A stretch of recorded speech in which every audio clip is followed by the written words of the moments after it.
તાપીના ડોલવણની અંદર ધોધમાર વરસાદ વરસ્યો છે। તાપી જિલ્લામાં પણ ભારે વરસાદ થઈ રહ્યો છે। ધોધમાર વરસાદથી અહીંની ઓલણ નદીની અંદર ઘોડાપૂરની સ્થિતિ છે। ઓલણ ગામના પાણી આસપાસના વિસ્તારોમાં ફરી વળ્યા છે। વધુ જાણકારી મેળવી અમારા સંવાદદાતા ધવલ આપણી સાથે જોડાયા છે। જી ધવલ, ખાસ કરીને ડોલવણમાં કેટલો વરસાદ થયો છે? ઓલણ નદીની શું સ્થિતિ છે? કયા કયા વિસ્તારોની અંદર પાણી ભરાયા છે?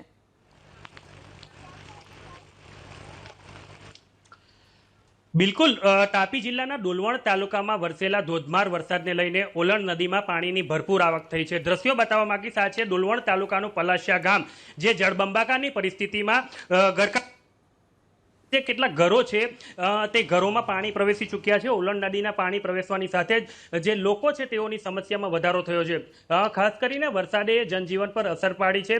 તો બીજી તરફ તાપી જિલ્લામાં તેમજ ડાંગ જિલ્લામાં પડેલા ધોધમાર વરસાદને લઈને જે ઘરો છે તે પાણીમાં ગરકાવ થયા છે।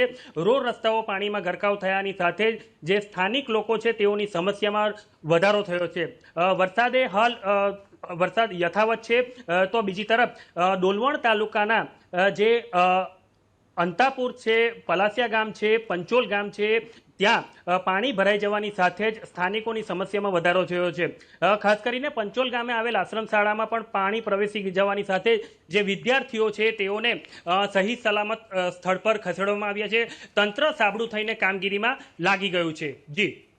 જી આભાર તમામ જાણકારી આપવા માટે। તો આશ્રમ શાળાની અંદર પાણી ભરાઈ ગયા હતા, ત્યારે તમામ બાળકોને અહીંથી સ્થળાંતરિત કરવામાં આવ્યા છે। હાલ કોઈ ફસાયા ન હોવાની માહિતી મળી રહી છે। તમામ બાળકોને સલામત સ્થળે ખસેડી લેવાયા છે।